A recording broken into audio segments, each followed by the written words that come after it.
সালাম welcome back to another video. তো আজকে কথা হলো বরবাদ সিনেমার বক্স অফিস কালেকশন নিয়ে। তো শাকিব খানের সদ্য মুক্তি পাওয়া ছবি বরবাদ, সেই সিনেমার বক্স অফিস কালেকশন কিরকম কি হলো সেই বিষয়বস্তু নিয়ে মূলত তোমাদের সাথে একটা আপডেট শেয়ার করবো। অবশ্যই তো তোমরা জানো যে বরবাদ সিনেমাটা তার 29-30তম দিনে কিন্তু পৌঁছে গেছে, এবং সিনেমাটা যেরকম কাইন্ড অফ প্রায় 1 মাস কমপ্লিট করে ফেলল নিজের, এবং দুর্দান্ত মাফিক ব্যবসা তো সিনেমাটা সচরাচর করছেই। এবং এই সিনেমাটা পার্টিকুলারলি এমন এমন কিছু কিছু করণীয় করেছে, এমন এমন কিছু কিছু রেকর্ড করেছে যেগুলো দুর্দান্ত মাফিক। সিনেমাটা শুধুমাত্র ন্যাশনালি মুক্তি পাওয়া নয়, সিনেমাটা গ্লোবালি কিন্তু দুর্দান্ত মাফিক ব্যবসা করেছে, সেটা আমরা সকলেই জানি।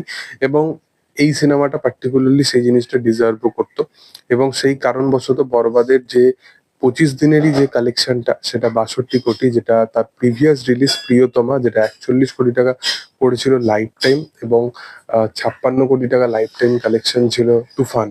তো সেই সমস্ত রেকর্ড কিন্তু বিট করে আজকে বরবাদ দুর্দান্ত মাফিক একটা ব্যবসা করে 62 কোটি টাকা মেকার্সদের অনুযায়ী 25 দিনের মধ্যেই কমপ্লিট করে নেয়। এবং তারপরে আমি তোমাদেরকে আপডেট দিয়েছিলাম যে তারপরে যে 3-4 দিন ছিল, যেখানে ফ্রাইডে স্যাটারডে সানডে পড়েছিল, সেই সময়টা কোথাও গিয়ে বরবাদ সিনেমাটা, এই সিনেমাটা পার্টিকুলারলি ওই যে 1 কোটি 1 কোটি 20 লক্ষ এইরকম কাইন্ড অফ কিন্তু কালেকশন করে। এবং যেদিন নন হলিডে আছে সেই দিনও কিন্তু সিনেমাটা 80 লাখ 90 লাখের যে রেডিয়েশনটা, সেই কালেকশনটাকে কোথাও গিয়ে ধরে রাখার চেষ্টা করে। মানে 80 লাখ 90 লাখের যে বক্স অফিস কালেকশনটা, সেটা দেখবে তুমি মন্ডে থেকেই সেই জিনিসটা কিন্তু স্টার্ট হয়ে যায়।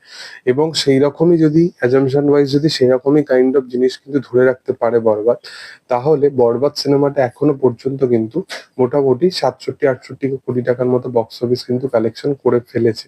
এবং সিনেমাটা এই উইকের একদম অন্তিম সময় অনুযায়ী কিন্তু 70 কোটির বক্স অফিস কালেকশন করে ফেলবে।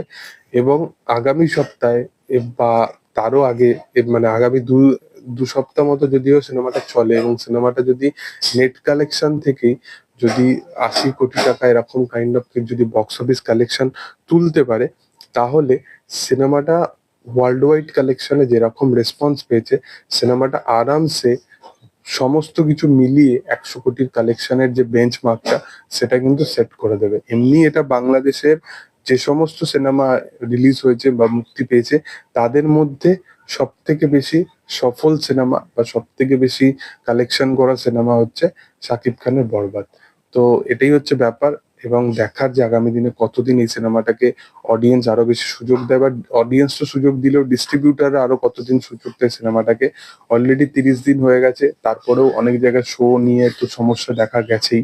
তো দেখার যে আপকামিং দিনে সেই বিষয়বস্তুগুলো কি হয়। তবে তোমাদের কি বক্তব্য এই বিষয় নিয়ে, সেটা তোমরা অবশ্যই কমেন্ট সেকশনে জানিও, এবং ভিডিও ভালো লাগলে অবশ্যই লাইক শেয়ার সাবস্ক্রাইব করে দিও।